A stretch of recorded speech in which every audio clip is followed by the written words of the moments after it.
موقع الشيخ ياسر الدوسري يقدم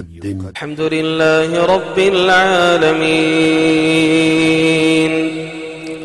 الرحمن الرحيم مالك يوم الدين إياك نعبد وإياك نستعين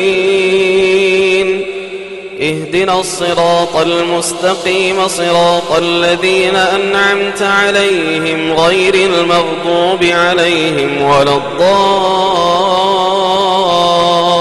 الضالين آمين. مثل الذين ينفقون أموالهم في سبيل الله كمثل حبة أنبتت 7 سنابل في كل سنبلة 100 حبة والله يضاعف لمن يشاء والله واسع عليم. الذين ينفقون أموالهم في سبيل الله ثم لا يتبعون ما أنفقوا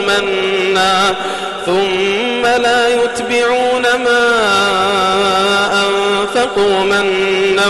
ولا أذى لهم أجرهم عند ربهم ولا خوف عليهم ولا هم يحزنون. قول معروف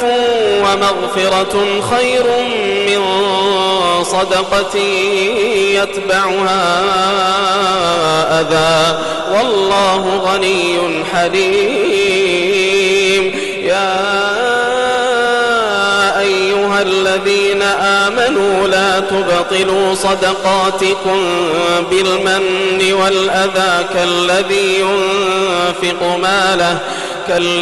ينفق ماله رئاء الناس ولا يؤمن بالله واليوم الآخر فمثله كمثل صفوان عليه تراب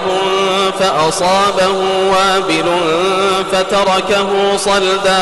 فتركه صلدا لا يقدرون على شيء مما كسبوا والله لا يهدي القوم الكافرين. ومثل الذين ينفقون أموالهم ابتغاء مرضات الله وتثبيتا من أنفسهم كمثل جنة بربوة أصابها وابل فآتت أكلها ضعفين فإن لم يصبها وابل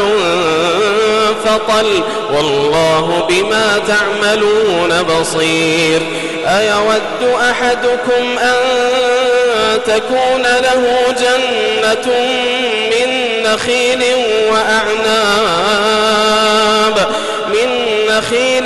وأعناب تجري من تحتها الأنهار له فيها من كل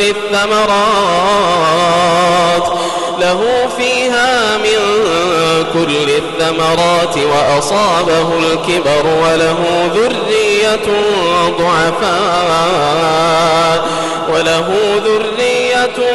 ضعفاء فأصابها إعصار فيه نار فاحترقت كذلك يبين الله لكم الآيات لعلكم تتفكرون. يا أيها الذين آمنوا أنفقوا من طيبات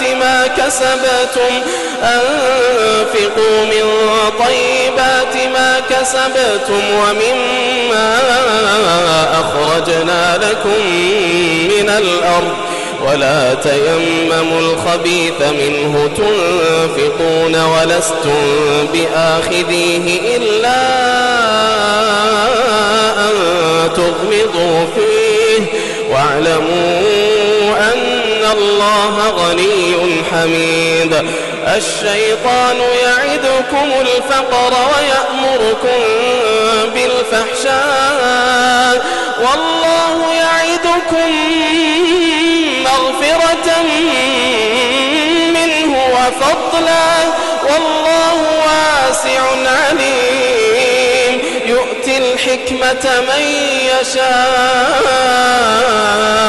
ومن يؤت الحكمة فقد أوتي خيرا كثيرا وما يذكر إلا أولو الألباب وما أنفقتم من نفقة أو نذرتم من نذر فإن الله يعلمه وما للظالمين من أنصار إن تبدوا الصدقات فنعما هي وإن تخفوها وتؤتوها الفقراء فهو خير لكم ويكفر عنكم من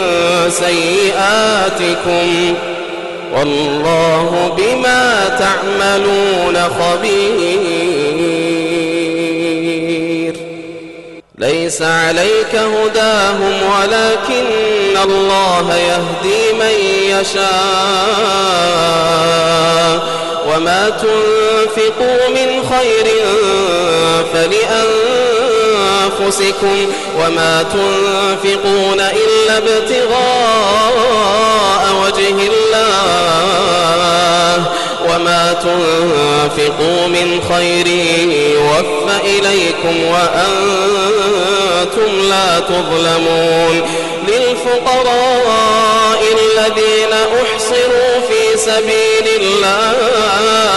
الذين أحصروا في سبيل الله لا يستطيعون ضربا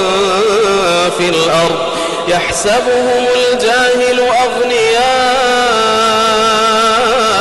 من التعفف تعرفهم بسيماهم لا يسألون الناس إلحافا وما تنفقوا من خير فإن الله به عليم الذين ينفقون أموالهم بالليل والنهار سرا وعلانية